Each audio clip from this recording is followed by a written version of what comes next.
So you're new to Genshin, or you're returning to Genshin, or you've just been playing Genshin and you're doing some temples and you get 5-star, honorary 5-star Bennett. Now what do you get with Bennett besides a character that people thought was actually going to be revealed to be from Natlan? It might have been, I don't know, I haven't finished the current Archon quest. Well, Bennett is a sword-wielding pyro user who is phenomenal and will probably never get another character like. Now I know that I said I wasn't going to do a video on Bennett because I have a ton of them. This is going to be kind of like the Dia video that I made where we're going to go through, we're not going to have a basics and a hell guide, we're just going to do one and we're going to try and throw a lot of information in there. So let's recap, let's show the Bennett that we're using for this video. This is my Bennett, he's level 9990 with almost 27,000 HP. Attack 1782 EM. His split 40 over 199, 190 ER. For weapons, he is running a level 90 Mist Splitter. For artifacts, he of course is running Noblesse. For constellations, he is C6. And then for talents, he is 1813 with a Crowned Burst. Now, let's touch on his passives. His first one decreases his skill cooldown by 20%. The second one, when inside of his burst, his skill is gonna cool down even faster, and he will not be launched by the effects of charge level 2. For his constellations, his first one, the attack increase no longer has an HP restriction, and then it also gains an extra 20% of his base attack. We're gonna talk about that. His C2, whenever his HP falls below 70%, his ER goes up by 30, which is gonna be really, really good. C3 is normal, increases the level of the skill. C4, using a normal attack as the second attack of his skill in the charge phase follow-up thingy is going to do a little bit extra damage. I will point that out whenever I do it. Number 5 is going to increase the level of his burst, which is the best. Number 6 is the question number 1. Infuses pyro to sword, claymore, polearms, and gives a pyro damage bonus. So I run Bennett in teams that do not care about the pyro infusion. So I C6'd him. That was a really contentious thing to do at one point. I C6'd him, and I've never regretted C6ing him. So let's look at how his stuff works. Now his normal and his charge attack is nothing to write home about, so we're just gonna kind of skip it and go straight into his skill. So his skill is gonna have a tap in the hold. The tap is just gonna swing his blade and he's gonna do pyro. That's it. It's gonna give him energy. That's really all that it does. If we charge it up, then we're gonna have a couple different levels of charging. So as you can see, if we do the level 1 charge, as he's doing it, I'm just clicking normal attack and he's gonna do an extra instance of a pyro slash down, dealing a ton of damage. If we charge it all the way up without his burst on the ground or without a shield, it will knock him back. By having a shield, having his burst on the ground, it does not any longer knock him back. Now, before we put his burst down, we are going to take a look at Dia. Dia's attack is 1,540. We are then going to drop Bennett's burst. We're going to open that menu back up, and we're going to go look at Dia's now attack at 3,062. That is because Bennett's burst gives an attack buff that is really, really good. So if we click on his talent, as you can see here, it is 119% of his base attack. Now with that C1, it is also going to go up by another 20%. So we are giving a lot of attack buff over to our character. Now his base attack is this white number, 865. We don't care about the green number at all. It is only the white number, which is Bennett's base attack and the base attack of his weapon. So the 674 is stacked on top of Bennett's base attack, and that is the attack bonus that is being given over to Dia as our example. So you want to make sure that you're running a very, very high base attack weapon on Bennett, and we're going to talk about weapons in a little bit. Now something else that this burst is going to do is that at C0, if you're a character, it is going to heal your character up to 70% HP and then give them the attack bonus. At C1, it no longer has to heal them to 70% HP. It will still heal them up to 70%, but it doesn't matter if they're at 70 or higher. You will always be getting the attack bonus with his burst on the ground.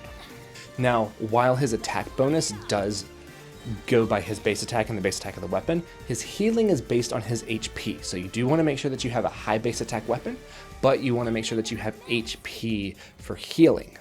So as you can see here, I'm just going to grab a shield. I'm also going to do the fully charged Bennett thing and this on a skill, and it's no longer going to knock him back. So it does work with a shield as well. It doesn't have to be a crystallized shield. It can be any shield. Now, as you can see, we do have Jean in the party, which means that we can do something called Sunfire, which is Jean's burst on top of Bennett's burst, and it's going to pulse out pyro damage, and it's going to just do intermittent animo pyro swirl damage. Something else with Bennett's burst, because I have him C6, it is going to give pyro infusion to polearm, sword, and claymore users, meaning Bennett himself or somebody like Dia. Like I said, I run teams with Benny that do not care about his C6 Pyro infusion. In fact, I've oftentimes used Dia as an on-field Pyro driver for Farina to vape off of, allowing Dia to be on the field using that Claymore Pyro infusion, so that way Farina's minions can get more vape reactions.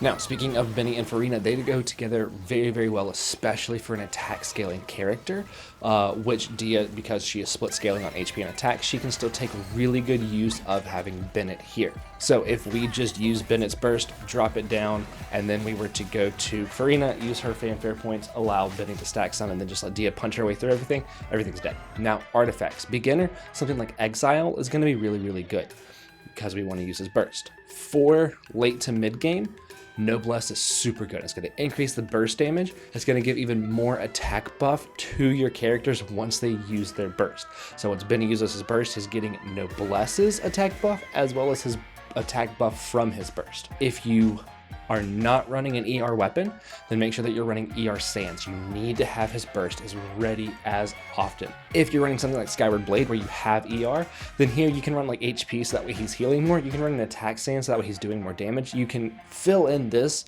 with a lot of different things depending on your weapon and kind of depending on what role you need him to fill. If you want him to heal more, HP. If you don't really care about how much he's healing and you just want a little bit of healing, then just run an ER Sands, right? Have his burst ready. For Goblet, HP or like Pyro damage. If you want him to do more damage, Pyro. If you don't, if you want him to do more healing, HP. Then for a Circlet, you can run crit damage, crit rate, or HP again. If you're wanting Benny to heal a ton and you don't necessarily care about his damage, then you can run HP across the board. You can run ER, HP, you can run something like that. Now for weapons, because we want something that has a high base attack, like Mistsplitter, you do have a couple of options. Mistsplitter is going to be very, very good for him at 674 base attack. Absolution is going to have the same base attack at level 90. Aquila is also going to have the same base attack at level 90. Now, Skyward Blade is going to have a lower base attack, but it's going to give you more ER, meaning that you should have his burst more readily available. So you kind of have this trade-off, right? Also, Skyward Blade you can get from Standard Banner. You cannot, and Aquila you can get from Standard Banner. You cannot get the other two from Standard. When it comes to 4 stars, the Alley Flash is his best 4-star. It has the highest base attack. It's going to go above 600 at level 90. I believe it's the only 4-star sword that can do that. For ER options, if you need him to have an ER weapon, then you can do something like Sapwood Blade, which I believe is his best free-to-play option because it's going to have a base attack that goes up relatively high, and it's going to give ER. You still need to run an ER Sands. You also have them like Favonius, or you have the Fontaine fishing weapon. Now, clicking through these, you're going to notice a big difference in the base attack between these, right? You're going to have the pipe at 449, Sapwood is going to be at like 497, and then Favonius is going to be at 401. You want the highest base attack, which is why Sapwood is really, really good. And I actually ran Sapwood on Benny until I ended up getting Mistsplitter, which I got Mistsplitter before Skyward and Aquila.